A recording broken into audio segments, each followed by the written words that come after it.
Hello students, today in this lecture we continue the lesson, the landscape of the sound, okay. Let's begin the next para. This concept is expressed as sensui.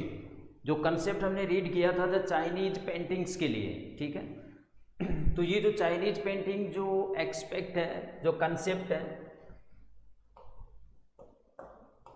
the writer says this concept is expressed as sensui, which literally means mountain water, जिसका मतलब होता है mountain water, मतलब झरना या जलप्रपात, which used together represent the world landscape, और जिसका यूज किया जाता है to represent the landscape. Landscape means a scene. तो एक लैंडस्केप को रिप्रेजेंट करने के लिए यूज किया जाता है माउंटेन वाटर का, और जिसका लिटरली मीन्स होता है mountain water, and the word which is used in the Chinese language is called shanshui. More than two elements of an image, these represent two complementary poles reflecting the Daoist view of the universe. Understand the line? More than two elements of an image. तो एक image के ये दो element से ज़्यादा elements, ठीक है, और these represent, अब ये जो दोनों एलिमेंट्स हैं represent टू कॉम्प्लीमेंट्री पोल्स, ये रिप्रेजेंट करते हैं दो कॉम्प्लीमेंट्री पोल्स को. इनके पोल्स के नाम हम आगे रीड करेंगे. Reflecting the Daoist view of the universe, और ये रिफ्लेक्ट करता है दाओइस्ट व्यू को, ठीक है. ये नेम ऑफ द पेंटर या name of the thinker, the Daoist, और उनके विचार को रिफ्लेक्ट करता है. तो अभी हम आगे बढ़ेंगे. What are the complementary poles in the shanshui. Shanshui actually is the name of the landscape, okay, which literally means mountain water, जिसका मतलब होता है माउंटेन वाटर, ठीक है. The next line, yes, now we read the complementary poles. The mountain is yang.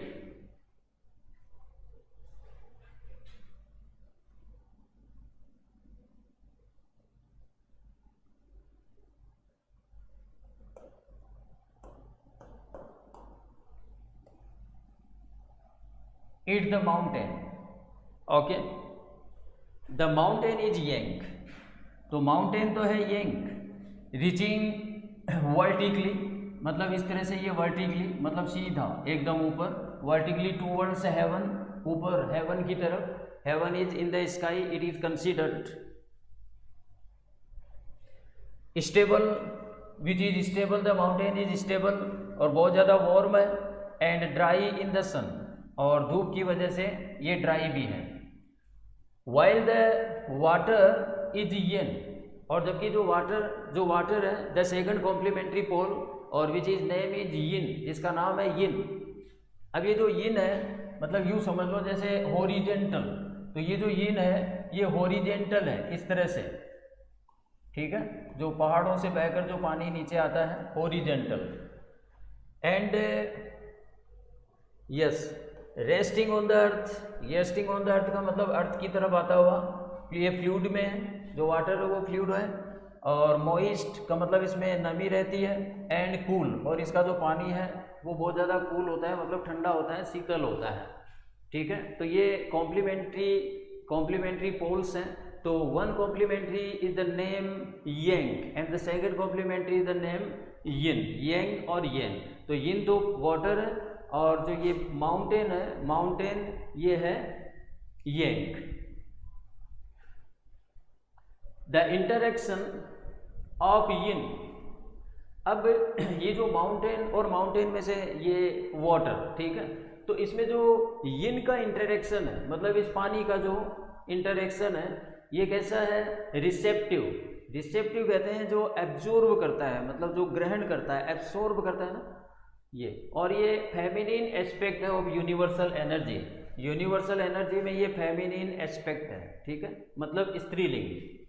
And it's counter part young, अब जिसके मतलब इसके जस्ट ऑपोजिट जो ये माउंटेन है, यंग ये एक्टिव है, and masculine is of course a fundamental notion of Daoism. तो दाओइज्म ने जो मेन नोशन दिया, नोशन मीन्स आइडिया, ठीक है। तो दाओइज्म का जो ये फंडामेंटल नोशन है, जो आइडिया है, इसमें ये जो येंग है ये वेरी एक्टिव है और मैस्कुलिन है मतलब पुरलिंग, ठीक है। तो इस तरह से ये जो लैंडस्केप है जिसको नाम दिया गया इन द चाइनीज लैंग्वेज सेंस सुई, और इसमें टोटली जो कंसेप्ट है वो दाओइस्ट व्यू का है, ठीक है। और यही दाओइज्म है जिसका फंडामेंटल नोशन। तो इसके दाओइज्म के फंडामेंटल नोशन के अकॉर्डिंग जो येंग है वो एक्टिव है, मैस्कुलिन है, और जो ये वाटर है जो यिन है ये रिसेप्टिव है, फेमिनाइन एस्पेक्ट रखता है। She has the feminine aspect of the universal energy, okay. What is often overlooked, the next line, what is often overlooked is an essential third element, the middle void, where their interaction takes place. Takes place means happens. Understand the line? What is often overlooked is an essential third element. अब जो इसका third element है, दो element तो हमने read किए which are two complementary elements, okay, yang और yin. अब ये जो थर्ड एलिमेंट है and which is the name is middle void. Void means empty या vacant.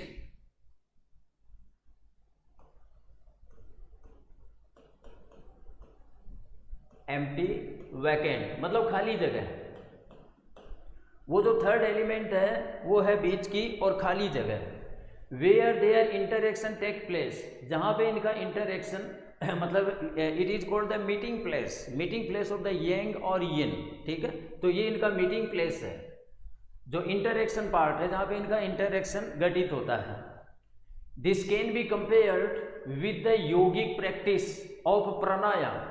अब इसको समझने के लिए इसे कंपेयर किया गया है, एक योगिक एक्टिविटी है, योगिक प्रैक्टिस है जिसका नाम है प्राणायाम, ठीक है। प्राणायाम में क्या होता है, ब्रेथ इन हम सांस अंदर लेते हैं, देन रिटेन द ब्रेथ मतलब ब्रेथ को रोकते हैं, and after that we breathe out मतलब सांस को बाहर निकालते हैं। तो these three activities are happen in the pranayama practice. The suspension of breath is the void, the suspension of the breath is void. अब यहाँ प्राणायाम में जो ब्रेथ का सस्पेंशन पॉइंट है, सस्पेंशन पॉइंट का मतलब जो स्टॉपिंग प्लेस है वो है वॉइड, ठीक है। मतलब जहाँ पे ये हम रुकते हैं, सांस को अंदर लेते हैं, सांस को बाहर लेते हैं, और जब अंदर लेते ही हम जो ये रुकते हैं, the retain place which occurs in the pranayama, तो it is the void place here in the pranayama practice, okay. Where meditation occurs, और ये यही पॉइंट है जो रिटेन पोजीशन, जो वॉइड पोजीशन जहाँ पे मेडिटेशन होता है, ठीक है, जहाँ पर हम मेडिटेशन करते हैं, जहाँ पे हम ध्यान लगाते हैं।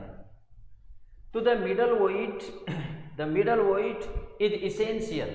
अब ये मिडल पॉइंट है, ये इसेंशियल है, चाहे वो टू कॉम्प्लीमेंट्री यंग और येंग हो, चाहे वो प्राणायाम हो जिसमें हम सांस अंदर लेते हैं, सांस बाहर छोड़ते हैं, और जो रिटेन पोजीशन है which is called the void position. तो the middle void is very necessary, very essential, और nothing can happen without it. अब इसके बिना कुछ भी होना पॉसिबल नहीं है। तो hence the importance of the white unpainted space in Chinese landscape. तो अब आपको समझ में आ गया होगा कि जो चाइनीज पेंटिंग बनाई जाती है वो अनरियल क्यों होती है, ठीक है। तो उनमें स्पेस क्यों दिया जाता है, उनमें ये वैकेंट प्लेस या वॉइड प्लेस क्यों दिया जाता है, ताकि वो जो वॉइड प्लेस है उसमें व्यक्ति अपने माइंड के अकॉर्डिंगली इमेजिन कर सके, ठीक है। तो it is the reason which is explained here by the main subject shanshui and pranayama. देखिए आप ये line, hence the importance of the white और अनपेंटेड स्पेस। लैंडस्केप में जो अनपेंटेड स्पेस यानी जहाँ पेंट नहीं किया हुआ होता है, जो वाइट प्लेस रखा जाता है, जो बिल्कुल खाली जगह है, तो यही पेंटिंग में इनकी इम्पोर्टेंस है। मतलब चाइनीज पेंटर के अकॉर्डिंग ये जो अनपेंटेड जगह है या जो ये वाइट जगह है जो बिल्कुल खाली छोड़ी गई है पेंटर के द्वारा, वहाँ पे कुछ भी पेंट नहीं किया गया है, तो वो खाली जगह छोड़ने का मतलब यही है उनके according, it is a void place, ठीक है। और व्यक्ति जो चाहे इमेजिन वहाँ पर कर सकता है। तो ये यहाँ इस एक्सप्लेनेशन के द्वारा समझाया गया है। तो आपको जरूर समझ में आया होगा paragraph.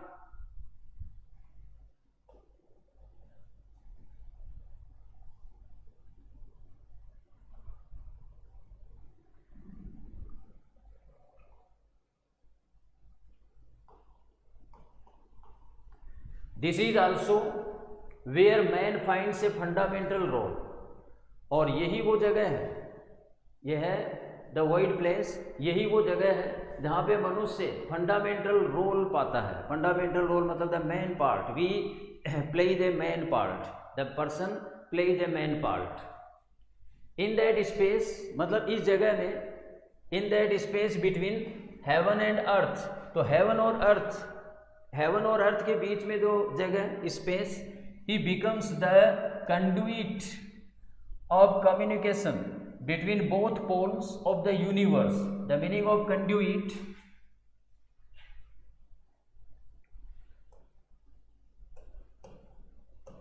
A way, a method,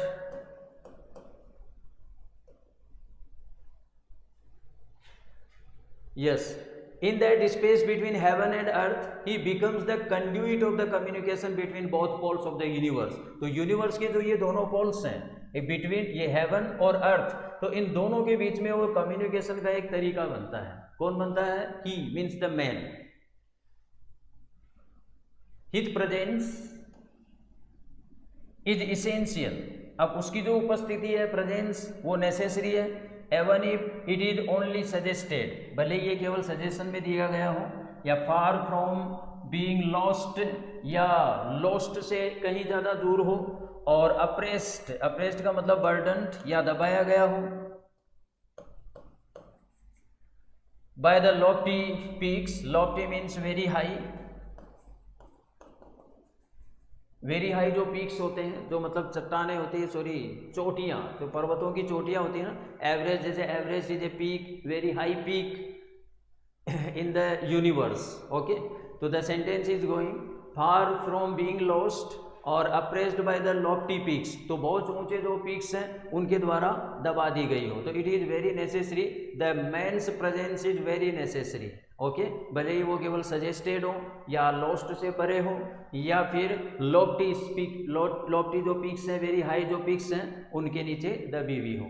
तो he is in Francois Cheng's, wonderful expression, means he is मतलब द मैन इज, तो man is in Francois Cheng's wonderful expression the eye of the landscape. Understand the line. ये जो François चेंग्स है, तो François चेंग्स ने एक wonderful expression दिया है, बहुत ही वंडरफुल एक्सप्रेशन मैन के बारे में, कि the man is the eye of the landscape, जो मनुष्य है वो लैंडस्केप की आई है, मतलब आँख है। तो मतलब जैसा कि हमने ये माउंटेन ये बनाया था वर्टिकल, और ये हो गया yin, the waters and it's the man.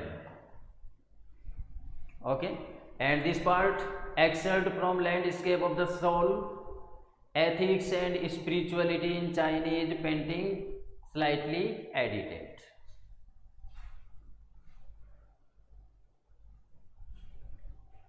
Next we will take the short part, but in the next lecture.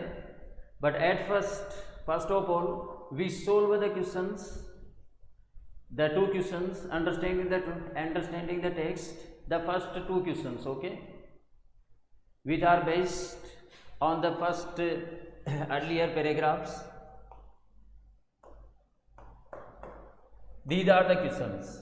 The first question: contrast the Chinese view of art with the European view with examples। ये आपको example समझा रहा है। तो actually हमने जो अभी तक रीड किया था, वो हमने रीड यही किया था, the difference, the contrast between Chinese art and the European art.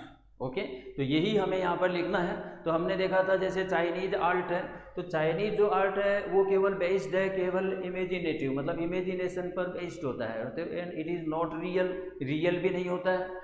और जबकि जो यूरोपियन आर्ट है, तो यूरोपियन आर्ट फिगरेटिव एक्सप्रेटिंग होता है, ठीक है, मतलब बहुत ज़्यादा रियलिस्टिक होता है, ठीक है, रियल होता है। तो और एक हमने जो इसका कॉन्ट्रास्ट ये भी रीड किया था कि जैसे जो यूरोपियन पेंटिंग है, तो यूरोपियन पेंटिंग में जैसे उस पर्सन की, जैसे उसको पेंटर को जैसे उसकी आंख की ज़रूरत होती है, और जैसा उसने पेंटिंग को बनाया है, ठीक है, यूरोपियन पेंटर या वेस्टर्न पेंटर ने जैसा पेंटिंग को बनाया है, तो व्यूवर वैसा का वैसा ही उस पेंटिंग को देखे।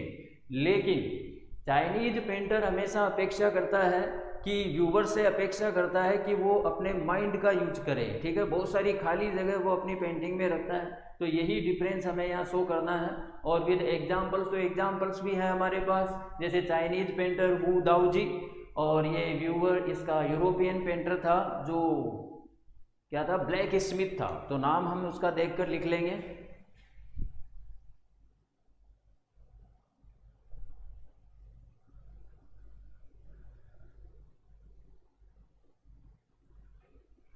ये देखिए, Chinese painting is based on imaginative,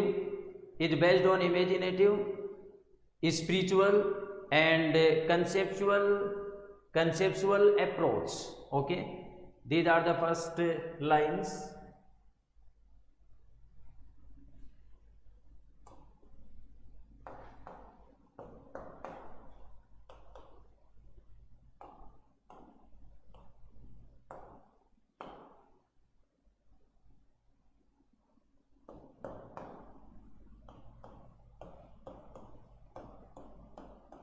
The Chinese painting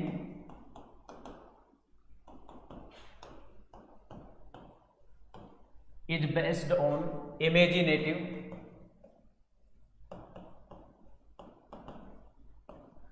next word था spiritual,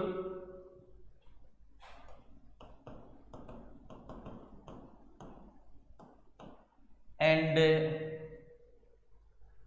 conceptual,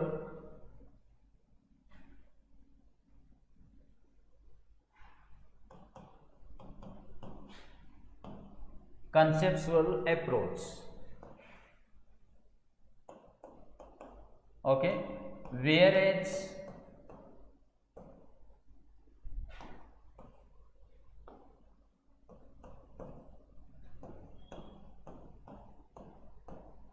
the European painting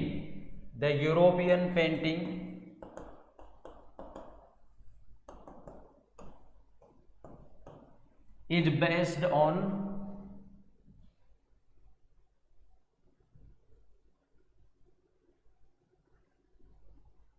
figurative aspect.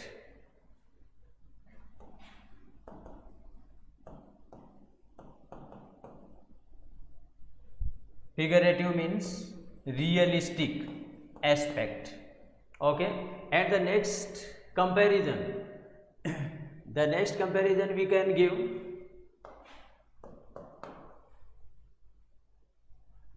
Yes, the European painter wants us to borrow the eyes and look at a particular landscape exactly he saw it from a specific angle. समझ में आ रहा है sentence? जो European painter है वो हमसे चाहता है अपनी आंखें उधार लेना, मतलब केवल अपनी आंखों का यूज करना, and look at a particular landscape exactly he saw it, और पर्टिकुलर जो लैंडस्केप है उसको ठीक वैसे ही देखना जैसा कि उसने देखा या उसने बनाया, केवल एक स्पेसिफिक एंगल से, ठीक है। और बीच में हमें यूज करना है वेयर एज, जबकि the Chinese painter does not choose a single view point, Chinese painter कभी भी एक सिंगल व्यू पॉइंट को चूज नहीं करता। His landscape is not a real one and we can enter it from any point, और हम किसी भी पॉइंट से इसमें एंटर कर सकते हैं, ठीक है। तो the next line we have to write in the answer. ये समझ में आ गया होगा, ये जो चेंजेज है प्रोनाउन हमें चेंज करना होता है, ठीक है, तो यहाँ यू को हम अस कर देंगे तो यहाँ हिज नहीं लिखना है, ठीक है, और ये वेयर ऐसे दोनों का कंपैरिजन हो जाएगा। लेकिन इस क्वेश्चन के according we have to mention here the name of the painters. Okay, तो the Chinese painter Wu Daozi, Chinese painter का नाम लिखेंगे हम हु दाओजी, जो with spelling Wu Daozi, the Chinese painter Wu Daozi, and the European painter the blacksmith, the European painter Quentin Matsy, ठीक है, are the best example, ठीक है, it's the complete line। And in this part the second number question, explain the concept of sensui, जो अभी हमने read किया था, यहाँ सेंसुई के कंसेप्ट को एक्सप्लेन करना है। अब देखो उसी पैराग्राफ में चलते हैं, ये वाला पार्ट हम नेक्स्ट लेक्चर में लेंगे। ये रहा,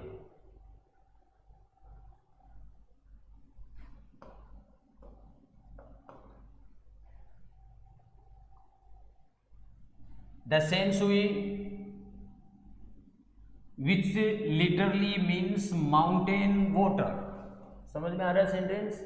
सेंसुई विच लिटरली मीन्स, जिसका लिटरली यानी शाब्दिक मतलब है mountain water, which is used यहाँ लिख देना to represent the world landscape, मतलब जिसका यूज किया जाता है लैंडस्केप वर्ल्ड को रिप्रेजेंट करने के लिए, ठीक है। और द नेक्स्ट सेंटेंस, या तो इसको ऐसे कर दो, it represents two complementary poles, यहाँ कॉम्प्लीमेंट्री पोल्स को देना, जैसे एक तो यंग, यहाँ ब्रैकेट में दे देना yang and yin, the second complementary pole yin है, YEN। तो नेक्स्ट सेंटेंस होगा, it represents two complementary poles yang and yin, reflecting the Taoist view of the universe।